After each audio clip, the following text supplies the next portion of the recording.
গুরুদেব থাকলে জীবনে অসম্ভব পরিণত হয় সম্ভবে, অবাস্তব রূপায়িত হয় বাস্তবে।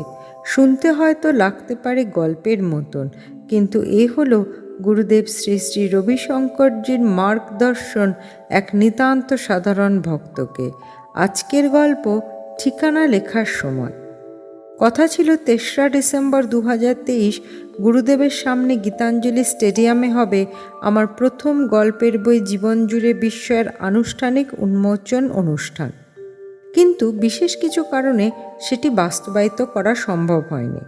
তারপর মালিনীদির চেষ্টায় ২রা ডিসেম্বর শ্রী শ্রী একাডেমির অডিটোরিয়ামে গুরুদেবের হাতে সমর্পণ করি গ্রন্থটি।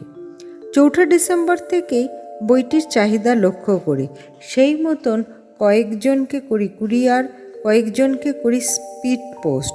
প্রতিটি বই খামে ভরে নাম ঠিকানা লেখার সময় লক্ষ্য করি কিছু প্রশ্ন, কিছু ভয় যেন কাজ করছে অন্তরে।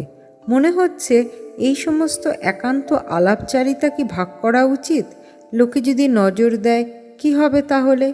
আর যদি নাই বা লিখতে পারি এইভাবে গুরুদেবের সান্নিধ্য, তাহলে কি হবে?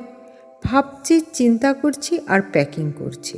এই সময় একজনের নামের পদবি খোঁজ করতে একবার যাই ফেসবুকে। যেই মাত্র ফেসবুক দেখা শুরু করেছি অমনি গুরুদেবের ছবি সমেত এক বাণী এসে যায় চোখের সামনে। লেখা তাতে, the way to expand personal joy is to share universal জয়।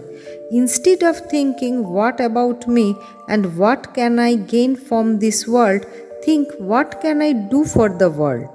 শাশ্বত জয়কে ভাগ করে নেওয়া হলো ব্যক্তিগত জয়কে প্রকাশ করার একটি উপায়। আমার কি হবে বা আমি কি পাবো এই পৃথিবীতে, এসব না ভেবে আমি কি করতে পারি পৃথিবীর জন্য, সেটা ভাবা উচিত। সত্যি এভাবে তো ভাবিনি কোনো দিনও। শ্রদ্ধা আর কৃতজ্ঞতায় বন্ধ হয়ে আসে চোখ।